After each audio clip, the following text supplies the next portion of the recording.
할렐루야! 네, 2부 예배 오신 우리 성도님들 주의 이름으로 환영합니다. 온라인으로 함께 예배하시는 분들도 각 가정마다 하나님의 크신 위로와 소망이 넘치기를 간절히 축복합니다. 예전에 영화 중에 프리티 우먼, 한국 제목으로는 귀여운 여인이라는 제목의 영화가 있었습니다. 영화 내용을 이제 쉽게 다시 말씀드리자면 하루하루 힘겹게 살아가는 여주인공이 부유한 남성 사업가를 만나게 돼서 삶이 바뀌는, 변화되는 영화죠. 남자 주인공은 재정이 어려운 회사를 인수해서 그 회사를 다시 판매하는 사업가였습니다. 하루는 기업을 인수하기 위해서 한 지역에 왔는데 거기서 이 여주인공을 만나게 되죠.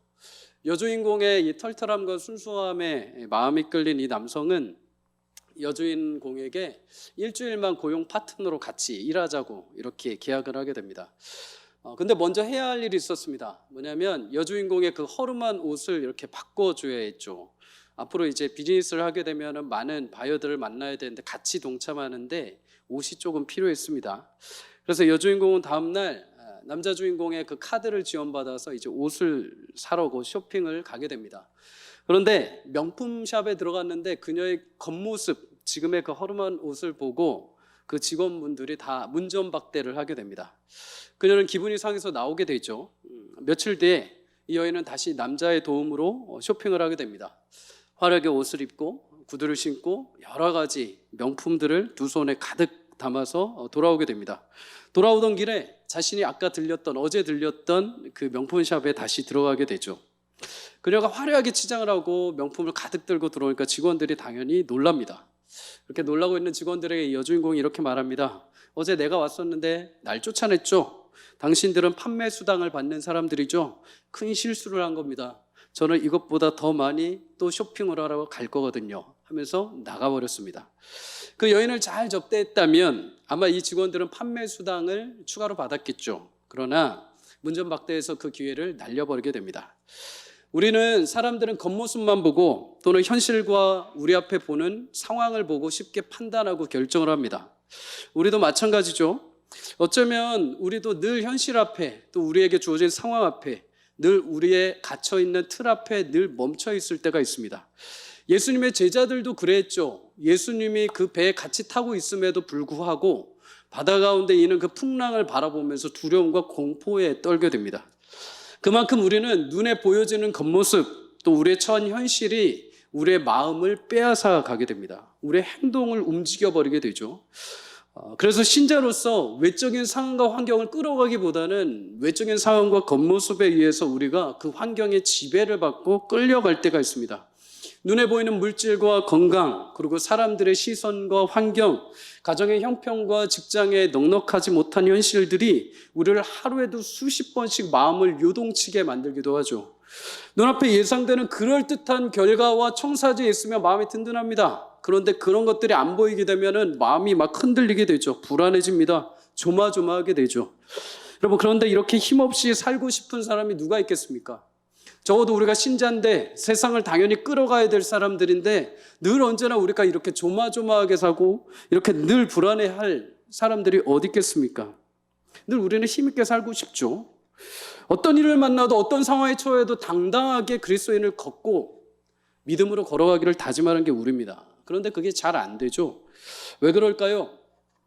많은 이유가 있을 겁니다. 여러 가지 이유가 있겠지만 오늘 특별히 그 이유를 한 가지를 꼽자면 우리의 속사람, 우리 내면이 약합니다. 우리 속사람의 힘이 없기 때문에 그런 거죠. 우리의 현실과 눈에 보이는 겉모습에 흔들리지 않고 강하게 버텨야 되는 우리의 힘이 필요하죠.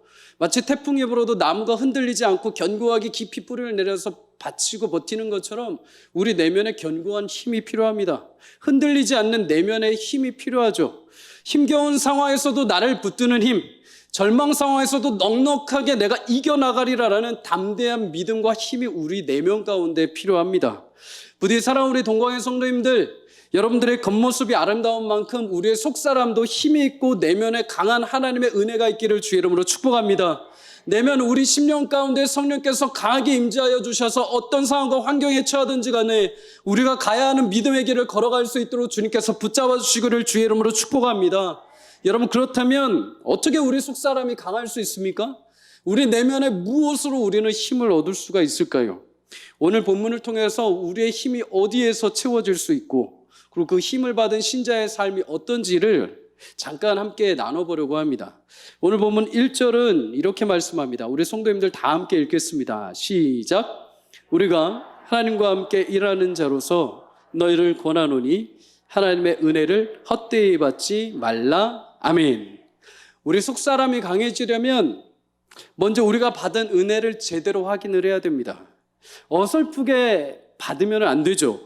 몇 해 전에 황당한 신문기사를 봤었습니다. 아직도 기억이 납니다. 장소는 정확히 기억이 안 나는데 한 호수인지 저수지인지 기억이 안 나는데 한 고등학생이 물에 빠지게 됩니다. 근데 그 고등학생을 구하기 위해서 대학생이 그 물에 들어가게 되죠. 근데 잘 구해냈습니다. 그런데 문제는 고등학생은 살렸는데 대학생은 탈진이 되게 된 거죠. 탈진해서 숨지게 됩니다. 대학생 부모님이 이거를 보면서 너무나 안타까워했죠. 그런데 더 안타까운 건 뭐냐면 정작 물에서 건짐을 받은 이 고등학생이 사라져버린 겁니다. 어디로 간지 흔적도 없이 사라져버린 거죠. 물론 무서워서 도망갔을 수도 있습니다. 자신 때문에 누군가가 죽었다라는 것이 너무나 큰 무게가 있기 때문에 도망갔을 수 있죠. 그런데 그 자리를 벗어나고 그 생명의 위치와 건짐을 벗어남으로 해서 그 희생이 헛되게 돼버린 거죠. 그 가치가 사라져버린 겁니다. 오늘 본문에 보면 바울은 고린도 교인들을 향해서 하나님의 은혜를 헛되이 받지 말라라고 권면을 합니다. 헛되이 받다. 아무 열매 없이 아무런 가치 없이 무익하게 받지 말라라는 거죠. 여러분, 은혜는 그 가치만으로도 충분히 영광스럽고 충분히 위대합니다. 주신 이가 갚을 수 없는 우리에게 사랑으로 베풀어 주신 것이기 때문이죠. 우리가 죄인 되었을 때, 우리가 그를 알지도 못했을 때 그분이 우리 가운데 예수님을 보내주셔서 자기의 사랑을 확증하신 하나님의 귀한 은혜이죠. 우리가 요청하지도 않았고, 우리가 외치지도 않았고, 우리가 요구하지도 않았고, 우리가 그분조차도 알지 못했을 때 선하신 하나님이 먼저 우리 가운데 손을 내밀어 주셨죠.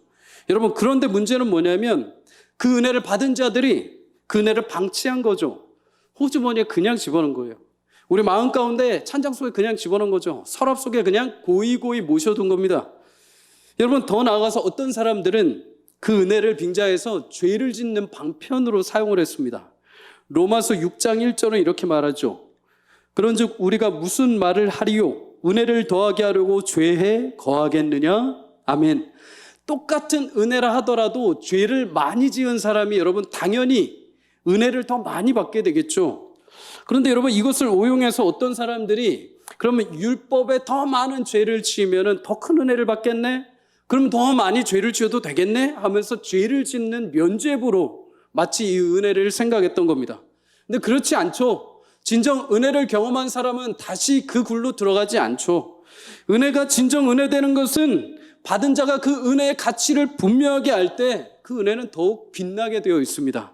여러분, 구약의 다윗도 신약의 바울도 이 은혜를 확실하게 알고 있었죠. 다윗은 하나님의 언약궤가 자기의 성으로 들어왔을 때, 그리고 안치하고 이제 평온을 찾았을 때 하나님께 질문합니다. 하나님, 내가 누군데 내 집이 무엇이게 이렇게 은혜를 주셨습니까? 내가 뭘 했다고 하나님이 은혜를 주셔서 이 자리까지, 여기까지 나를 인도하셨습니까? 바울도 마찬가지입니다. 치열하게 복음을 전하고 수고했던 그가 마지막에 그렇게 고백하죠. 그러나 내가 나된 것은 하나님의 은혜로 된 것이다. 내가 한 것이 아니라 전적인 하나님의 은혜로다. 여러분, 진정 은혜의 가치를 아는 자들은 하나님의 은혜에 합당한 열매를 맺게 되어 있습니다. 사랑하는 우리 동거의 성도님들, 여러분의 10년과 70년 가운데 잊혀진 하나님의 은혜가 다시 한번 회복되기를 주의 이름으로 축복합니다. 우리 10년 가운데 깊이 박혀있던 그 은혜 서랍을 다시 열어 하나님만이 나의 삶의 은혜의 주인이요, 내 삶이 아무것도 아니었음에도 지금 이 자리까지 세우신 주의 은총인 것을 기억할 수 있기를 주의 이름으로 간절히 축복합니다. 그래서 하나님, 내 가정이 무엇이기에, 내가 무엇이기에, 나라는 존재가 무엇이기에 이 자리까지 세우셨습니까? 라는 고백과 은총이 여러분의 입술을 통하여 주님 앞에 영광으로 들려지기를 주의 이름으로 간절히 축복합니다. 여러분, 고린도 교회는 바울이 뜨겁게 사랑하고 세웠던 교회입니다. 하나님께서 그를 통해 세우시죠. 누구보다도 뜨거운 열정으로 바울이 복음을 전하고 예수님을 믿었던 교회입니다. 그렇게 은혜로 시작했던 교회, 그렇게 뜨겁게 눈물로 시작했던 교회, 그렇게 십자가 위에 섰던 교회가 중간에 바울을 배신합니다. 바울은 뭐라 합니다. 거짓 교사들의 가르침에 따라서 그들의 마음을 돌려버립니다. 그 은혜를 확고히 붙잡고 계속해서 꺼내고 계속 그 은혜를 사모하고 계속 상기해야 되는데 어느 순간부터 그 은혜를 잊어버립니다. 그 예수님의 십자가 사라집니다. 허울 좋은, 이름 좋은, 눈에 보기 좋은 거짓 선지자들을 통하여서 그들의 마음이 변색이 되기 시작합니다. 그래서 바울은 오늘 고린도 교회 성도들 향해서 말합니다. 너희가 다시 하나님의 은혜를 기억하고 그 은혜를 헛되이 하지 말라. 여러분, 그러면서 그 근거로 왜 은혜를 잊지 말라라고 말하는지 2절에서 이렇게 말씀을 합니다. 이르시되 내가 은혜 베풀 때에 너에게 듣고 구원의 날에 너를 도왔다 하셨으니 보라 지금은 은혜 받을 만한 때요 보라 지금은 구원의 날이로다. 아멘. 너희 고린도 교인들아, 하나님의 은혜를 다시 회복하라. 그 은혜에 합당한 열매를 맺어라. 왜냐? 지금이 은혜 받을 만한 때이고 하나님께서 너희에게 주신 구원의 기회의 시간이 바로 지금이다. 그러니 다시 돌아서서 하나님의 은혜 앞에 겸손하게 머리를 쪼아려라. 여러분, 사실 바울만큼 교회를 향해서 진짜 뜨겁게 사랑했던 사람은 없습니다. 교회에 들리는 소문, 소식 하나하나에 민감하게 반응하고 근심을 하고 성도들의 그들의 생활 형편, 신앙 형편에 따라서 끊임없이 마음이 요동쳤던 사람이 바울입니다. 긴급하게, 급박하게 이 고린도 교인들에게 요청을 하는 거죠.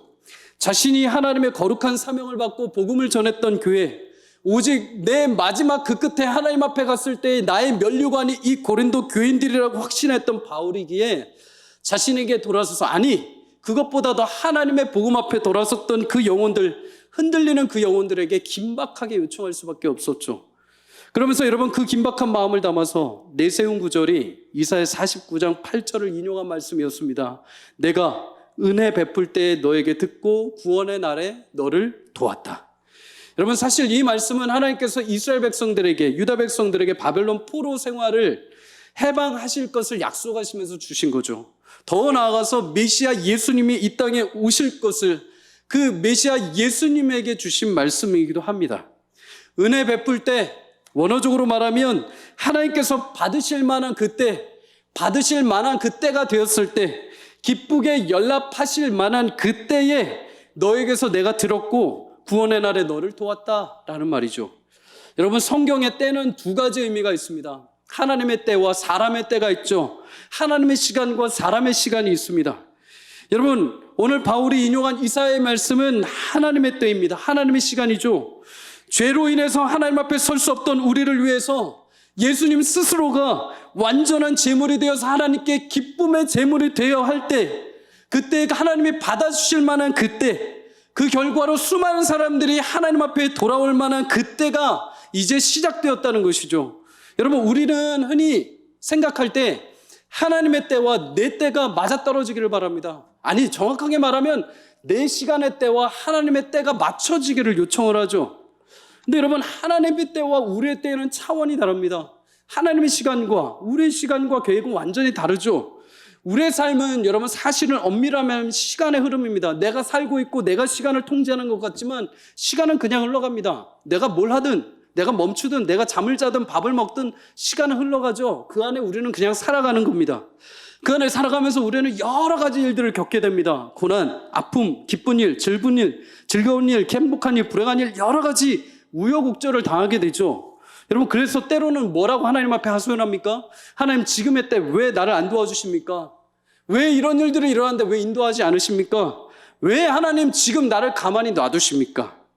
여러분, 그런데 우리의 시간대는 그렇게 보이는데 하나님의 시간대, 하나님은 지금 하나님의 방법으로 하나님의 일을 진행해 가고 계십니다. 여러분, 구약의 이스라엘 백성들은 400년이라는 시간 동안에 애굽에서 노예 생활을 하게 됩니다. 그들의 시간으로 보면은 당연히 많은 후손들을 키울 수 있는, 낳고 자랄 수 있는 400년이라는 시간이 되죠.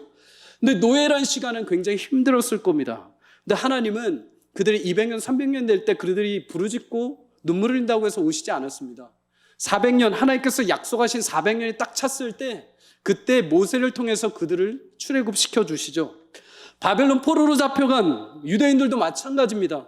아무리 내가 한탄하고 아무리 후회를 하고 아무리 무너진 예루살렘을 향해서 눈물을 뿌린다 하더라도 하나님께서 정하신 70년 그 땅에 안식을 주고 내가 고레스 왕에게 명하여서 칙령을 주신 그 70년이 차기 전까지는 이스라엘 백성들이 그들의 포로에서 나오질 못합니다. 여러분, 구약성경 말라기, 예수님의 모든 예언이 마지막 끝을 냅니다. 그 400년이라는 시간, 예수님 오시기까지 암흑의 시기를 보내게 되죠. 아무런 하나님의 역사와 하나님의 기적과 하나님의 말씀이 오질 않습니다. 수많은 사람들이 믿음의 걸음을 걸으며 메시아가 오기를 간절히 고대하지만 그 기간 동안 하나님께서 정하신 시간 동안엔 아무 사인도 주지 않으십니다. 그러나 하나님이 약속하신 400여 년이 지난 후에 마태복음을 시작으로 영광의 빛을 하나님이 보여주시죠. 아브라함과 다윗의 자손 예수 그리스도의 계보라. 여러분, 성경이 무엇을 말합니까? 우리의 시간, 우리의 인생의 때, 우리가 걸어가는 그 길은 분명히 희망이 없고 때로는 눈물이고 바닥일지 모르지만, 그러나 누가 우리 시간 속에 찾아오셔서 은혜의 때를 정하시고 구원의 날을 이루시고 우리를 건져주신다는 사실입니까? 하나님이 그렇게 하신다는 것입니다. 우리 인생의 구원의 역사가 우리 시간대, 우리의 노력이나 우리의 방법이 아니라 저 멀리서 그냥 방관하시는 하나님이 아니라 동일하게 하나님께서 인도해 가시며 하나님께서 우리의 삶에 함께 하시기를 원하시는 구원의 때와 은혜를 정하셔서 우리 삶에 오시어 그 구원을 역사하신다는 것이죠. 우리는 무지하고 무능합니다. 부족합니다. 하나님 그러나 일방적으로 찾아오셔서 구원의 날과 때를 하나님의 방법으로 이루어 가십니다. 여러분, 그런데 더 놀라운 사실이 뭔지 아십니까? 하나님이 하나님의 때에 일하시는 거 우리가 알겠습니다. 근데 여러분, 그 때를 기다리는 게 너무 힘들죠. 알겠습니다. 하나님, 내 자녀들이 공부해서 대학 가고 결혼하고 다 알겠습니다. 잘 되겠죠. 근데 그 시간을 기도하며 버티는 게 쉽지 않죠. 하나님, 무너진 제 가정이 회복될 거 확실합니다. 그런데 그 기간 동안에 내가 버텨야 되는 게 너무 힘들다는 거죠. 근데 여러분, 모세가 그의 삶을 다할 때 이스라엘 백성들에게 이렇게 고백을 합니다. 신명기 29장 5절입니다. 우리 성도님들 다 함께 읽겠습니다. 시작. 주께서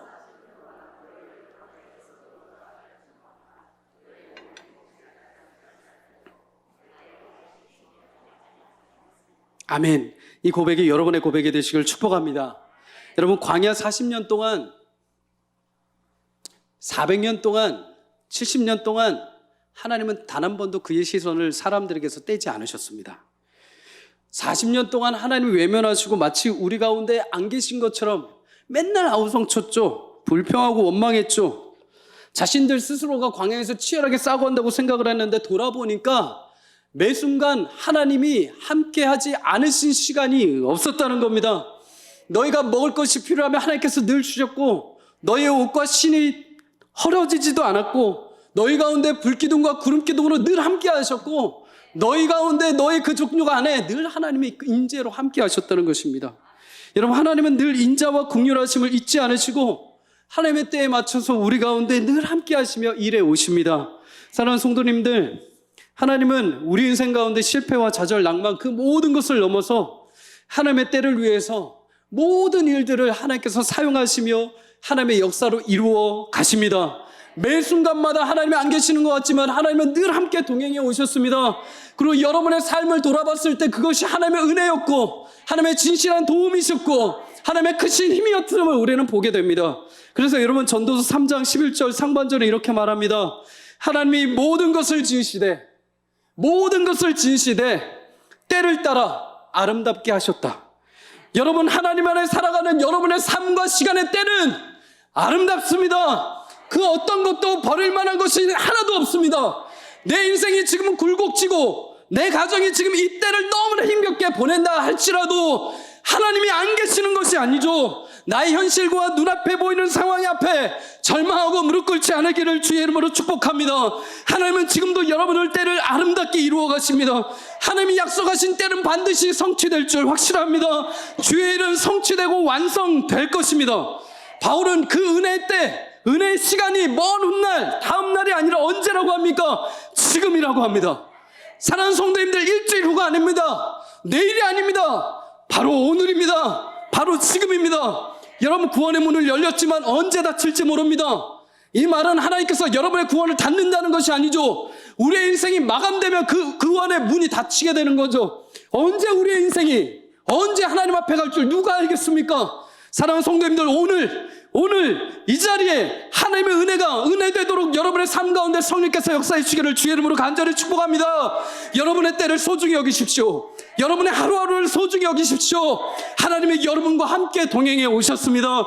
그리고 그때에 지금 이 시간에 하나님의 때로 역사하셔서 하나님께서 모든 것들을 선하게 주의길로 인도해 가실 줄 간절히 축복합니다.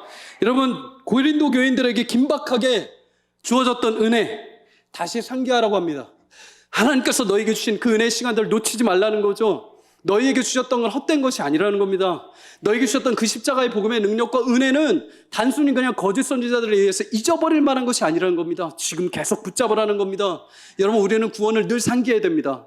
맞습니다. 구원받으면 하나님 앞에서 떨어져 나갈 수 없습니다. 그러나 우리가 매일같이 상기하지 않으면 우리는 늘 우리의 시선이 세상을 향합니다. 늘 우리의 마음이 세상에 빼앗깁니다. 늘 우리의 몸이 자연스럽게 세상을 향해 가게 되어 있습니다. 그래서 구원받았다 할지라도 그 은혜 아래 매일같이 가야 됩니다. 늘 매일같이 그 은혜에 서야 됩니다. 사랑하는 여러분들의 심령 가운데 주님께서 늘 언제나 그 은혜를 부으시기를 간절히 축복합니다. 그렇다면 은혜는 무엇입니까? 은혜 아래 거한다고 하는데 은혜는 무엇입니까? 우리가 말하는 그 은혜, 바울이 말하는 그 은혜, 기억하라는 그 은혜가 도대체 무엇입니까? 정확하게 그 은혜는 뭐를 가리킵니까? 고린도서 5장 17절은 이렇게 말씀합니다. 그런즉 누구든지 그리스도 안에 있으면 새로운 피조물이라. 이전 것은 지나갔으니 보라 새 것이 되었도다. 아멘. 여러분, 새로운 피조물이 되었답니다. 새로운 것. 더 정확히 말하면 새로운 창조가 우리 가운데 있다는 거죠. 예전에 여러분들의 영혼, 여러분들의 삶을 다시 리모델링해서 주는 게 아니라 완전히 새로운 존재로 바꿔주셨다고 합니다. 완전히 새롭게 다시 명해 주셨다는 거죠. 여러분 옆에 있는 성도님들 한번 보십시오. 마스크 써서 잘 안 보이죠? 새로우셨습니까? 예, 얼굴이 아니고 옷이 새로워지셨죠? 마음도 새로워지셔야 됩니다. 근데 여러분, 우리의 외형, 새로워졌다고 하는데 우리의 외형은 과거와 똑같습니다. 하나님이 새로워졌다고 하는데 현실이 똑같죠. 일이 달라지지 않죠. 아픔의, 상실의, 눈물의 현실이 달라지지 않죠. 어둠의 골짜기는 그대로 있죠. 여러분, 그러면은 우리에게 뭐가 새로워졌다는 겁니까? 새롭게 창조되었다고 하는데 뭐가 도대체 새롭게 됐다는 겁니까? 하나님과 그 관계가 새롭게 다시 열렸다는 것입니다. 여러분, 죄로 죽을 수밖에 없던 우리를 하나님이 그의 사랑하는 독생자 예수님을 보내주셔서 우리의 죄를 사하시고 이제는 죄의 종이 아니라 하나님의 자녀로 다시 회복시켜 주셨죠. 여러분, 하나님과의 관계가 회복되었다는 사실 이 의미가 우리에겐 크게 잘 다가오지가 않습니다. 이렇게 생각을 한번 해보시죠. 여러분, 관계가 회복되었다고 한다면은 대면을 할 수 있어요. 만날 수 있죠. 그리고 대화를 하는 겁니다. 성경에서 가장 많이 하나님과 대화하는 장면이 나옵니다. 바로 시편입니다. 시편. 여러분, 시편을 잘 들여다보시면은 시편이 늘 기쁜 것만 있지 않습니다. 시편은 우리 인생이 다 담겨 있죠. 시편을 읽으면 우리 인생의 눈물과 애환과 모든 고통이 다 고스란히 담겨 있습니다. 실제로 여러분, 시편의 30% 40% 정도가 탄식이십니다. 눈물을 흘립니다. 애통을 합니다. 원통해합니다. 하나님 앞에 울부짖습니다. 근데 여러분, 이 시대를 자세히 보면은 그냥 세상을 향한 한탄이 아닙니다. 그냥 원망이 아닙니다. 그냥 하루하루 어떻게 살아가야 되냐 아니면서 하소연하는 것이 아닙니다. 여러분, 그들의 마지막 그 끝에는 어떻게 되는지 아십니까? 항상 처음에는 한탄이고 눈물이지만 마지막 그 끝에는 하나님을 신뢰하는 송축과 기쁨과 찬양으로 늘 바뀌어서 마지막에 나오게 됩니다. 여러분, 하나님과의 관계가 이런 것이죠. 여러분, 그 전까지 우리의 삶은 늘 애환입니다. 눈물입니다. 하소연입니다. 탄식입니다. 그런데 눈물로 끝났죠. 그런데 여러분, 이제는 그 현실 속에서 하나님이 오시어 우리의 시간과 때를 바꿔주십니다. 그래서 기도할 때마다 우리가 바뀌게 되죠. 현실은 그대로 있지만 뭐가 바뀝니까? 내가 바뀌게 됩니다. 이제는 내 눈물을 닦아주실 분, 이제는 내 원통과 아픔을 해결해 주실 분, 이제는 그 아픔을 치유해 주실 분, 창조주 하나님이 나의 요새요 반석이요 나의 든든한 힘이 되신다는 사실이 나에게 위로가 되는 것이죠. 그래서 나의 눈물과 탄식이 마지막에 뭘로 바뀝니까? 찬송으로 바뀝니다. 영광으로 바뀌게 됩니다. 하나님을 향한 송축으로 바뀌게 되죠. 여러분, 이렇게 관계가 회복되는 것을 바울이 화목하게 되었다고 말합니다. 하나님과 화해가 되었다. 전에는 죄의 장벽 때문에 하나님께서 그 죄에 대한 책임 때문에 우리를 가까이 하지 않으셨는데, 이제는 그 죄에 대한 책임을 우리에게 묻지 않으시고 예수님에게 전가해서 예수님의 십자가의 보혈의 은혜로 해결하시고 진노와 사망에서 우리를 건지셔서 하나님의 자녀로 회복해 주셨죠. 하나님이 새롭게 하시고 하나님과 관계를 회복하여 우리를 만나 주십니다. 여러분, 그런데 여기서 한 가지 중요한 것이 있습니다. 누구를 위해서? 왜? 그럼 은혜를 주셨다고 하는데, 새롭게 하셨다고 하는데, 관계를 회복하셨다고 하는데, 그러면 왜 그렇게 하셨냐는 거죠. 누구를 위해서 여러분들을 새 창조하고 저를 새 창조하고 하나님께서 화해를 하셨냐? 그 이유가 뭐냐는 거죠. 이유가. 고린도후서 5장 15절 우리 성도님들 함께 읽겠습니다. 시작. 그가 모든 사람을 대신하여 죽으심은 살아있는 자들로 하여금 다시는 그들 자신을 위하여 살지 않고 오직 그들을 대신하여 죽었다가 다시 살아나신 이를 위하여 살게 하려 함이라. 아멘.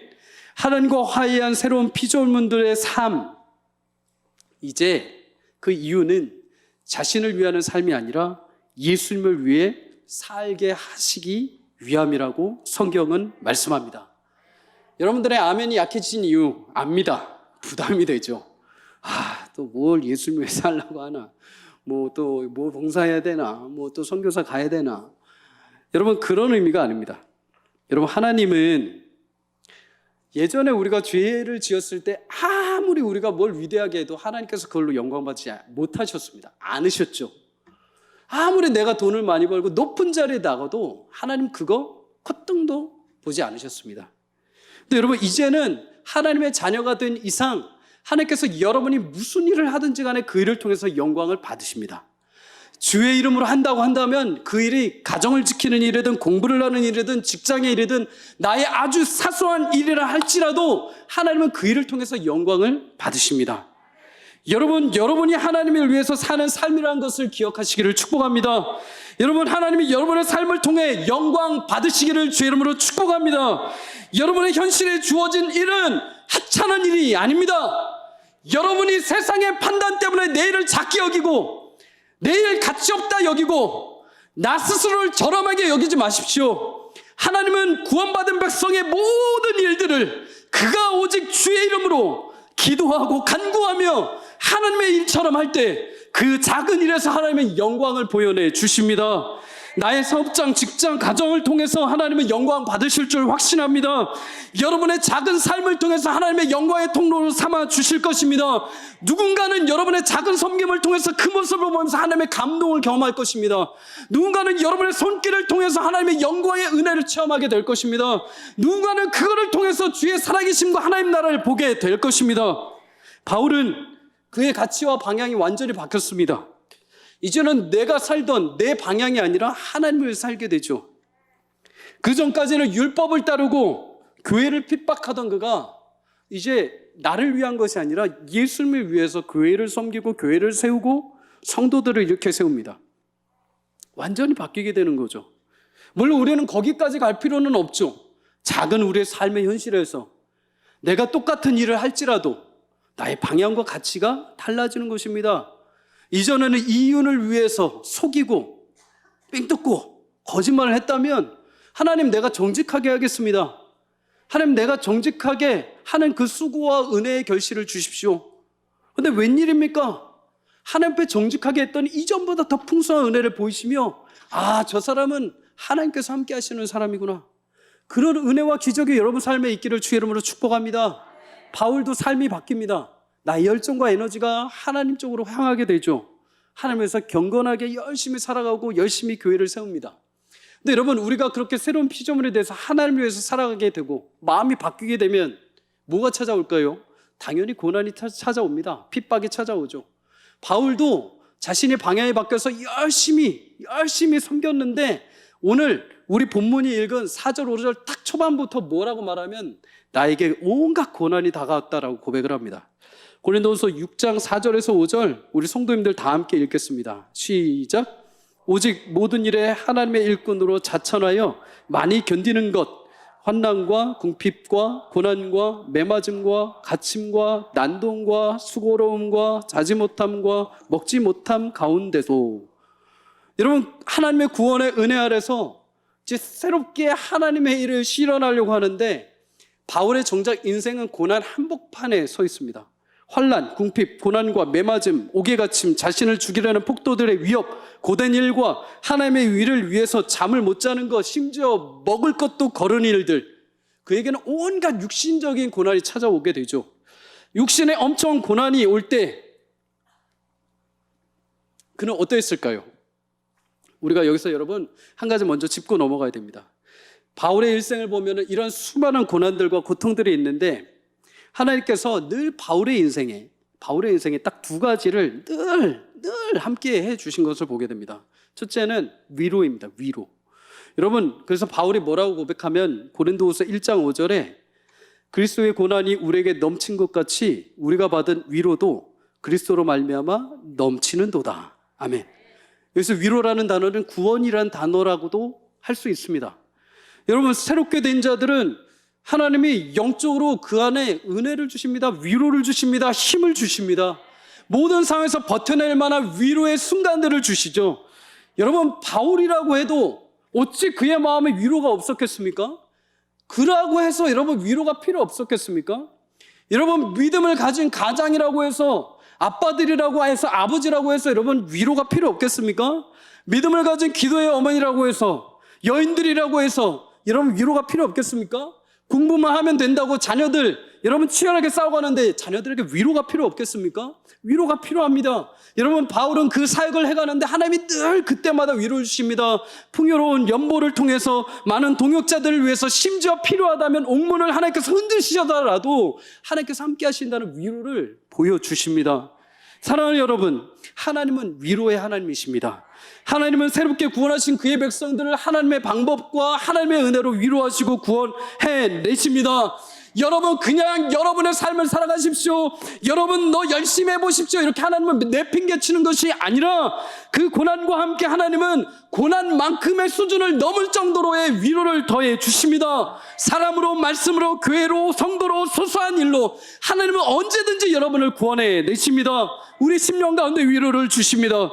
여러분, 모진 인생 속에 여전히 위로하시는 하나님의 풍성한 위로와 구원의 은혜가 여러분의 삶 가운데 있기를 확인하기를 주의 이름으로 간절히 축복합니다. 여러분, 위로만 있으면 안 되죠. 뭔가 우리한테 무기가 있어야 됩니다. 바울은 하나님의 위로를 계속 부어주십니다. 고난의 상황을 차고도 넘칠 정도의 위로를 부어주십니다. 그런데 그는 그럼에도 불구하고 뭔가 무기를 잡습니다. 하나님은 뭔가 무기를 주시죠. 의의 무기입니다. 의의 무기. 고린도후서 6장 6절에서 7절 이렇게 말씀하죠. 우리 성도님들 다 함께 읽겠습니다. 깨끗함과 지식과 오래 참음과 자비함과 성령의 감화와 거짓이 없는 사랑과 진리의 말씀과 하나님의 능력으로 의의 무기를 좌우에 가지고. 아멘. 여러분, 하나님으로부터 바울이 위로 공급을 받습니다. 근데 동시에 무기를 잡았습니다. 무기를 양손에, 마치 로마 군사처럼 칼, 방패를 잡은 것처럼 양손에, 한 손도 아니고 양손에 가득 무기를 잡았다고 합니다. 그 무기가 무엇입니까? 두 마음을 품지 않는 깨끗함, 하나님을 아는 지식, 인내, 자비함, 성령의 역사, 진실한 사랑, 진리의 말씀, 하나님의 능력. 뭔가 하나 더 나와야 되지 않습니까? 뭐 대포, 뭐 자금력, 이런 거 나와야 되지 않습니까? 그 뒤에 의의 무기를 더 주셨다고 합니다. 의의 무기는 원어적으로 보면은 정직한 양심, 성결한 생활이라는 거죠. 끝까지 우리가 기대했던 무기는 안 나왔습니다. 그죠? 영적인 것을 주셨습니다. 영적인 무기. 근데 여러분, 신기하죠?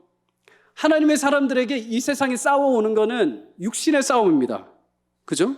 돈, 건강, 아까 말한 것처럼 궁핍, 매맞음, 또 폭도, 고난, 잠 못 자는 일, 먹는 거, 이런 것들이 우리 가운데 육신의 싸움으로 오죠. 근데 여러분, 하나님이 바울에게 주시는 뭡니까? 육신적인 게 아니라 영적인 겁니다. 눈에 보이지 않는 거죠. 여러분, 세상이 가지고 있는 무기와 우리가 이제 새롭게 돼서 가지고 있는 무기는 차원이 다릅니다. 본질적으로 차원이 다릅니다. 이 말인즉슨 여러분과 제가 앞으로 이제 싸워 나갈 그 싸움판이 달라졌다는 겁니다. 예전에 하던 싸움판이 아니라 예를 들어서 장기하던 사람이 바둑판으로 게임이 완전히 뒤바뀌어 버린 거죠. 여러분, 그러면 왜 우리에게 하나님이 육신의 칼, 권력, 눈에 보이는 수많은 무기를 주지 않으셨습니까? 왜 굳이 영적인 무기를 우리한테 주십니까? 신자들은 이제 싸움이 완전히 달라져서 에베소 6장 12절은 이렇게 말씀을 합니다. 다 함께 읽겠습니다. 시작. 우리의 씨름은 혈과 육을 상대하는 것이 아니요 통치자들과 권세들과 이 어둠의 세상 주관자들과 하늘에 있는 악한 영들을 상대함이라. 아멘.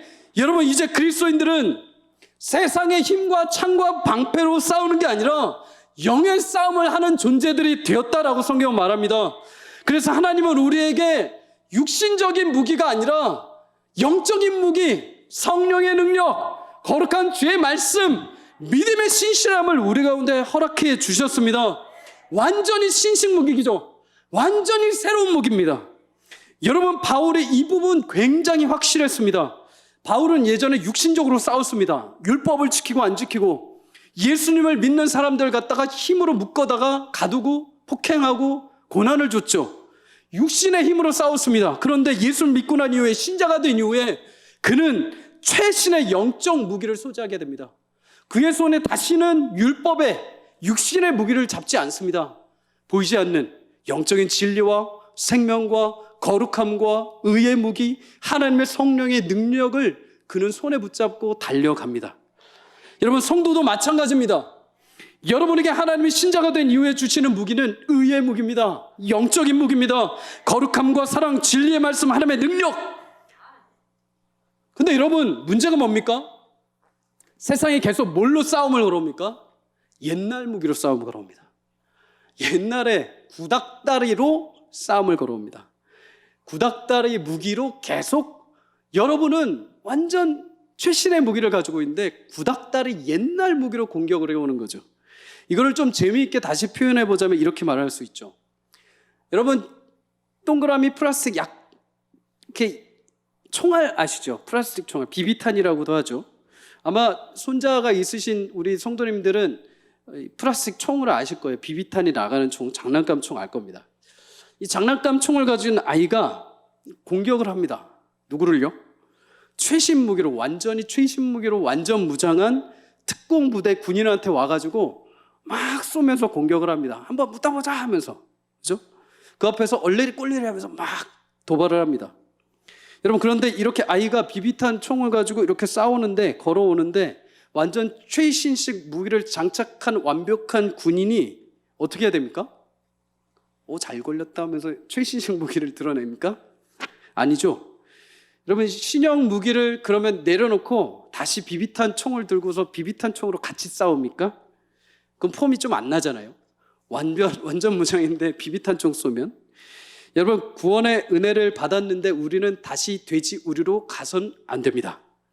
돼지 우리로 가서도 안 됩니다.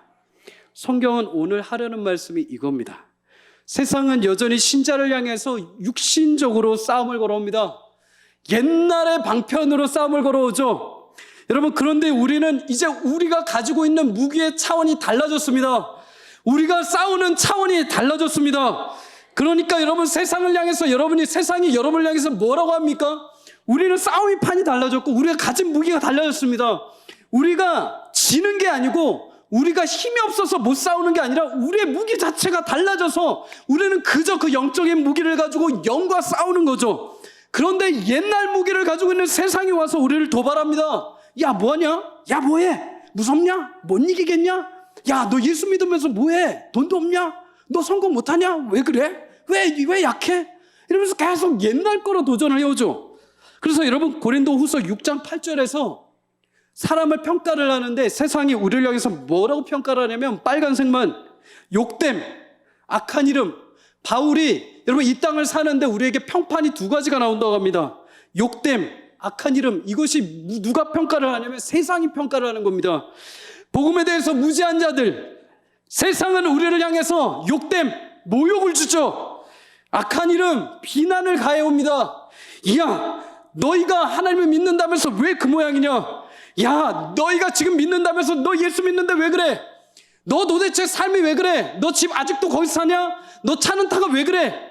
그러면서 눅신해 보이는 것으로 계속 도발을 해오죠. 그런데 여러분, 사랑하는 성도님들 기억하십시오. 우리에게는 더 이상 그런 무기로 싸울 만한 가치와 대상이 되지 않습니다.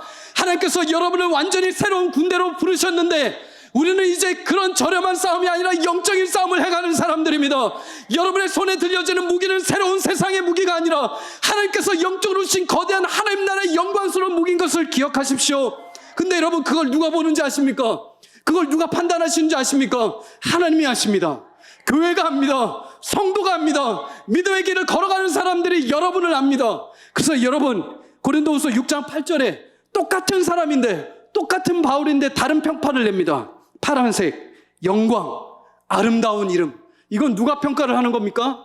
하나님이, 그리스도인이, 교회가 나 바울을 영광스럽다, 아름답다, 존귀하다 라고 바라보신다는 겁니다. 사랑하는 여러분, 세상은 여러분을 향해서 욕되고 악한 이름으로 할 것입니다. 그러나 기억하십시오. 여러분은 하나님 앞에, 교회 앞에, 성도 앞에, 믿는 자들 앞에 충분히 영광스럽습니다. 아름다운 이름이요, 하나님이 존귀하게 사랑하시는 주의 백성들입니다. 여러분, 이래서 마지막으로 바울이 이런 사실을 확신하면서 우리에게 정체성을 분명하게 기억하게 합니다. 그리고 힘을 줍니다. 마지막으로 이 말씀이 여러분들의 심령 가운데 각인되시고 힘이 되시기를 주의 이름으로 축복합니다. 고린도후서 6장 9절에서 10절 우리 다 같이 함께 읽겠습니다. 시작.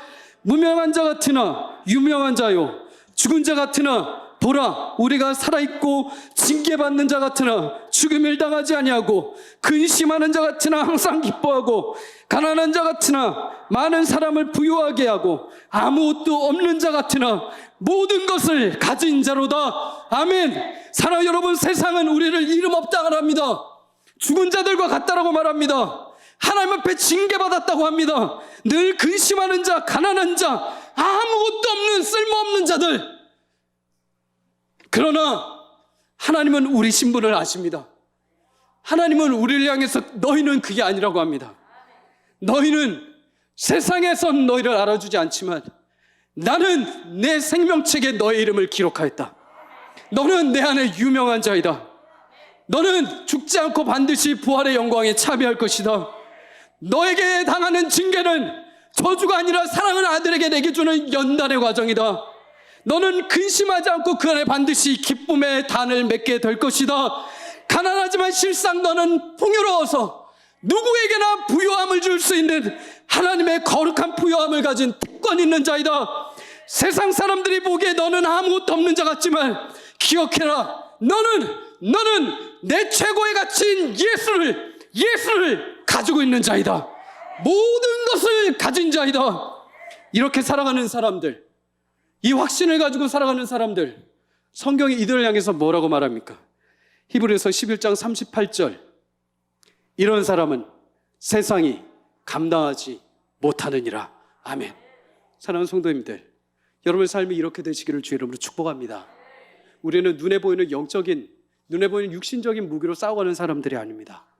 우리는 눈에 보이는 것을 바라보며 가는 자들이 아니라 눈에 보이지 않는 하나님의 영광스러운 은혜를 우리 가운데 덧입힌 사람들입니다. 일본의 나가사키에 가면 26인의 성인 순교지 기념관이 있습니다. 597년에 도요토미 히데요시가 최초의 그리스도인들, 일본의 최초의 그리스도인들을 순교시킨 곳이 있죠. 나가사키에서 처형되기 위해서 그리스도인 24명이 3개월 동안 1000km를 걸어가게 됩니다. 걸어가는 길 동안에 선교사와 어린아이들이 또 잡혀서 26명이 최종적으로 그 십자가 형틀로 가게 됩니다. 성인 순교지 기념관에 그들을 묘사하는 여러 그림들이 달려 있습니다. 그 중에 한 그림에 보면은 언덕 위에 십자가 형틀이 26개가 박혀 있습니다. 그리고 그 위를 십자가를 향해서 그 순교자들이 26명이 그곳을 향하는 모습이 그려져 있죠. 근데 여러분 그 그림을 자세히 보면 그 26명이 달려갔는데 모두 빼고 싶지 않겠습니까? 두려운데 억지로 끌려가지 않겠습니까? 그런데 모두 어떻게 되어 있냐면 십자가를 향해서 달려가는 모습으로 되어 있습니다. 십자가를 두려워하지 않고 그리스도의 길을 두려워하지 않고 세상의 육신의 어떤 연약함을 두려워하지 않고 그들은 하나님을 향해서 위협 속에서도 흔들리기보다는 단단하게 그곳을 바라보며 영광스러운 나라를 향해 달려가게 되었습니다. 사랑하는 여러분, 우리는 세상의 관점에서 보면 모든 것을 잃고 근심하고 죽임을 당하고 아무것도 없는 자들과 같습니다. 그러나 우리는 압니다. 우리 심령은 질그릇과 같이요 금방 깨질 것 같습니다. 그러나 우리 안에 영광의 빛으로 임하신 예수님이 함께 하십니다. 우리는 세상의 여러 공격 때문에 우리의 질그릇이 깨질 수 있습니다. 괜찮습니다. 우리는 영적인 무기를 들고 있기 때문에 늘 거룩함과 선함과 진리의 말씀과 성령의 능력으로 늘 싸워갑니다. 그런데 눈에 보이는 세상적인 것들은 우리를 끊임없이 공격해 올 겁니다. 질그릇과 같은 우리의 마음을 깨뜨릴 것이고 우리의 외형을 깨뜨릴 수도 있겠습니다. 그러나 꼭 기억하십시오. 우리의 질그릇이 깨지면 깨질수록 우리 안에 계신 예수님의 빛이 더 밝게 드러날 것입니다. 그 영광의 그날을 향해서 여러분 함께 믿음으로 달려가시기를 주의 이름으로 간절히 축복합니다. 여러분은 이미 하나님의 거룩한 생명책에 기록된 하나님의 사람들입니다. 하나님 앞에 알려진 자요, 그리스도의 가장 고귀한 가치를 소유하고 모든 것을 가진 자들입니다. 믿음으로 앞서간 수많은 선진들이, 또 하나님이, 천군 천사가, 교회가, 성도가 여러분을 존귀하게 여깁니다. 성령께서 힘을 주실 것입니다. 하나님이 이끌어 가실 것입니다. 하나님께서 그 길을 인도하시고 마침내 아름다운 면류관을 여러분들에게 허락해 주실 줄 확신합니다. 이 믿음을 가지고 한 주 동안도 승리하며 주의 길을 걸어가시는 복된 저와 여러분 되시기를 주의 이름으로 간절히 축복합니다.